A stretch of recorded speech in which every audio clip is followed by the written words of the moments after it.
नमस्कार।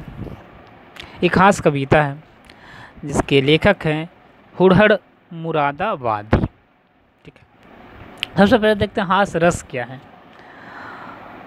किसी पदार्थ या व्यक्ति की असाधारण आकृति, वेशभूषा, चेष्टाएँ आदि को देखकर हृदय में जो विनोद का हास का भाव उत्पन्न होता है उसे हास कहते हैं। यही हास जब विभाव, अनुभाव तथा संचारी भाव को पुष्ट हो जाता है तो उसे हास्य कहते हैं या हास रस कहते हैं। हास रस की स्थायी भाव हास्य है।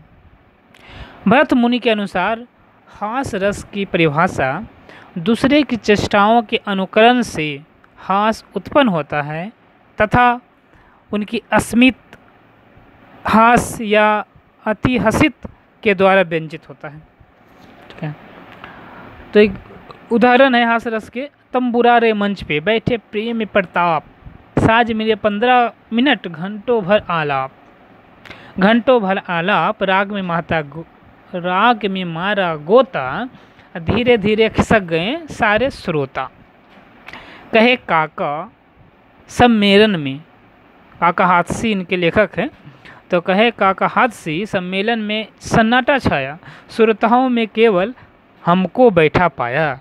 कलाकार जी ने कहा होकर भाव विभोर, काका तुम संगीत के प्रेमी हो घनघोर।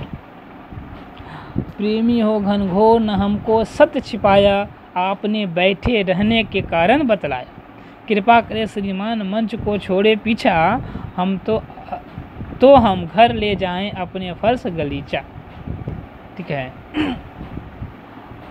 और ये कविता है जो हुडहड़ मुरादाबादी के द्वारा लिखा गया हास कविता। उन्होंने बहुत लिखते हैं। उसका है क्या बतलाएं आपसे, हाथ मलते रह गए, गीत सूखे पर लिखे थे बाढ़ में सब बह गए।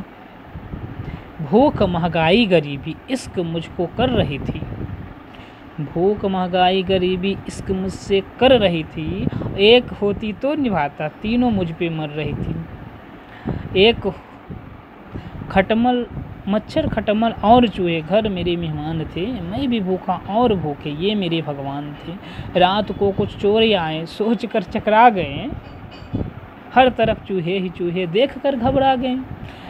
कुछ नहीं जब मिल सका तो भाव के में बहने लगे। कुछ नहीं जब मिल सका तो भाव में बहने लगे, और चूहे की तरह ही दुम दबा भगने लगे। हमने तब लाइट जलाई, डायरी पील पढ़े, 4 कविता 5 मुक्तक गीत 10 हमने पढ़े। चोर क्या करते बेचारे उसको भी सुनने पड़े। ठीक है, रो रहे थे चोर सारे, भाव में बहने लगे। 100 का नोट देकर इस तरह कहने लगे, कभी है तू करुणा रस का, हम जो पहले जान जाते। सच बताए तुम दबाकर दूर से ही भाग जाते। अतिथि को कविता सुनाना ये भयंकर पाप है। हम तो केवल चोर हैं, तू डाकुओं का बाप है।